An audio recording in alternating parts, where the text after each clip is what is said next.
بسم اللہ الرحمن الرحیم۔ السلام علیکم۔ روزانہ واقعات سننے کے لیے اس چینل کو سبسکرائب کریں۔ خلیفہ منصور نے اپنے ایک وزیر کو حکم دیا کہ حضرت امام جعفر صادق رحمۃ اللہ علیہ کو گرفتار کر کے میرے سامنے پیش کرو تاکہ میں ان کو قتل کر سکوں۔ وزیر نے کہا، انہوں نے تو ایک مدت سے گوشہ نشینی اختیار کر رکھی ہے، حکومت کے کاموں میں کوئی مداخلت نہیں کرتے، ان کے قتل سے آپ کو کیا فائدہ ہوگا؟ خلیفہ نے سختی سے کہا، جو میں نے کہا اس پر فوراً عمل کرو۔ وزیر کی تمام کوششیں ناکام ہوئی اور خلیفہ اپنے ارادے پر ڈٹا رہا۔ آخر مجبور ہو کر وزیر امام جعفر صادق رحمۃ اللہ علیہ کی عبادت گاہ کی طرف روانہ ہو گیا۔ وزیر کے جانے کے بعد خلیفہ نے اپنے غلاموں کو سمجھاتے ہوئے کہا، جس وقت آپ دربار میں آئیں اس وقت میں ٹوپی سر سے اتاروں گا، بس تم ان کو اسی وقت قتل کر دینا۔ تھوڑی دیر کے بعد حضرت امام جعفر صادق رحمۃ اللہ علیہ تشریف لے آئے۔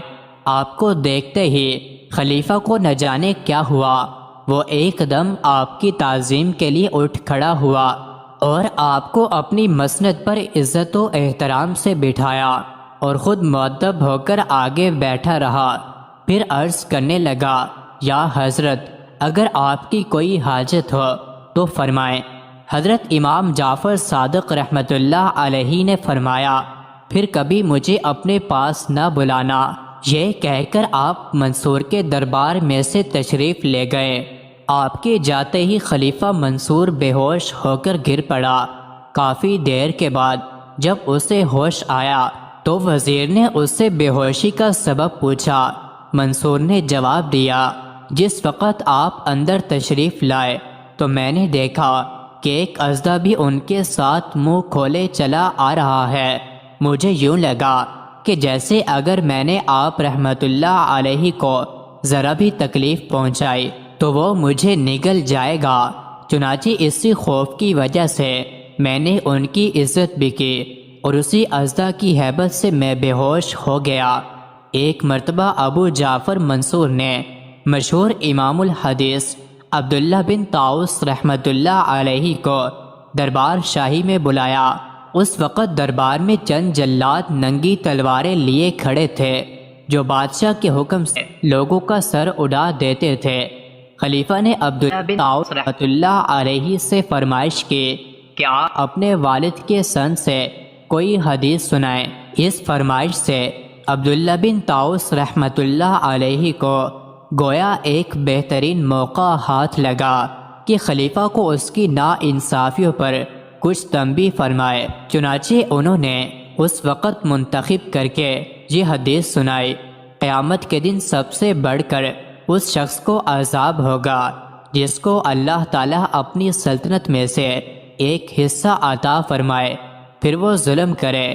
خلیفہ منصور جیسے ظالم و سفاک بادشاہ کے سامنے جلادوں کی موجودگی میں عبداللہ بن طاؤس رحمۃ اللہ علیہ کی یہ مجاہدانہ جرأت ایمانی دیکھ کر پورا دربار دہل گیا۔ اس وقت حضرت امام مالک رحمۃ اللہ علیہ بھی ان میں موجود تھے۔ ان کا بیان ہے کہ مجھے عبداللہ بن طاؤس رحمۃ اللہ علیہ کے قتل کا پورا یقین ہو گیا، اس لیے میں نے اپنے دامن کو سمیٹ لیا کہ کہیں ان پر خون کے قطرات نہ پڑ جائیں۔ منصور تھوڑی دیر خاموش رہا اور دربار میں سناٹا چھا گیا، مگر اس خوفناک وقت میں بھی عبداللہ بن طاؤس رحمۃ اللہ علیہ کی پیشانی پر کوئی بل نہیں آیا اور وہ سکون و اطمینان کا پہاڑ بنے بیٹھے رہے۔ پھر منصور نے عبداللہ بن طاؤس رحمۃ اللہ علیہ کو حکم دیا کہ آپ ذرا وہ دوات اٹھا کر مجھے دیجئے، تو آپ نے نہایت جرأت کے ساتھ انکار فرما دیا اور ارشاد فرمایا کہ مجھے ڈر ہے کہ تم اس دوات سے کوئی گناہ کی تحریر لکھو گے تو میں بھی تمہارے اس گناہ میں شامل ہو جاؤں گا۔ یہ سن کر منصور مارے غصے کے سرخ ہو گیا، پھر قہر آلود نگاہوں سے عبداللہ بن طاؤس رحمۃ اللہ علیہ اور حضرت امام مالک رحمۃ اللہ علیہ کی طرف دیکھ کر بولا، تم دونوں میرے پاس سے اٹھ جاؤ۔ عبداللہ بن طاؤس رحمۃ اللہ علیہ بادشاہ کے قہر و غضب سے ذرا بھی مرعوب نہیں ہوئے اور فرمایا، یہی تو ہماری عین مراد ہے، اور اٹھ کر چل دیے۔ حضرت امام مالک رحمۃ اللہ علیہ کا قول ہے کہ اس دن سے میں عبداللہ بن طاؤس رحمۃ اللہ علیہ کے فضل و کمال کو جان گیا۔ مزید ایسے ہی ویڈیوز کے لیے چینل کو ضرور سبسکرائب کریں۔